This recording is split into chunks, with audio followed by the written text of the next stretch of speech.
সেই মা আজকে আমাদের সকলকে কাঁদিয়ে চলে গেলেন।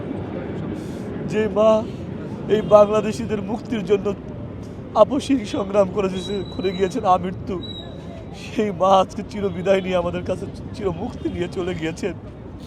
সমগ্র বিশ্ববাসীর কাছে, সমগ্র দেশবাসীর কাছে তার আদর্শিক সন্তান হিসাবে, তার একজন সতীর্থ কর্মী হিসাবে অনুরোধ রাখবো, আপনারা আপনাদের যে ভাষায় পারেন, যতটুকু আমল করে পারেন, মহান রাব্বুল আলামিনের কাছে, মহান স্রষ্টার কাছে আমাদের আদর্শিক মায়ের জন্য দোয়া করবেন।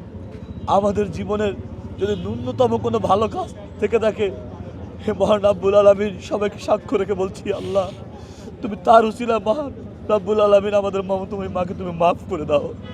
আল্লাহ তুমি তাকে জান্নাতুল ফেরদাউস নসিব করো।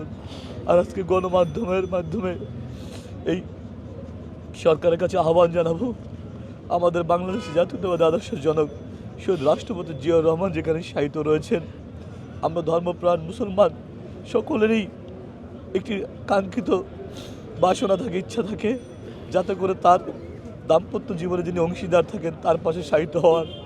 নিশ্চয়ই আমাদের মমতাময়ী মা বুঝতে পারেন না আল্লাহ তাকে এখনই নিয়ে যাবেন।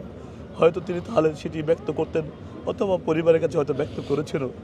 আমরা তার আদর্শিক সন্তান হিসাবে আমাদের আবেদন থাকবে, আমাদের এই আপসহীন সংগ্রামের নেত্রী, আমাদের অন্তঃস্থলে যাকে ধারণ করি, যার কথা জীবনের সর্বোচ্চ ঝুঁকি নিতে পারতাম, সেই দেশনেত্রী বেগম খালেদা জিয়াকে যাতে শহীদ রাষ্ট্রপতি জিয়াউর রহমানের সমাধিস্থলেই তাকে যাতে সমাধিত করা হয়, তাকে যাতে ওখানেই শেষ নিদ্রায় শায়িত করা হয়, এবং তার জন্য যাতে করে সমগ্র দেশবাসী, সমগ্র তার আদর্শিক সন্তানেরা আমরা দোয়া করতে পারি, সেই জন্য যাতে সেখানে সুব্যবস্থা রাখা হয়।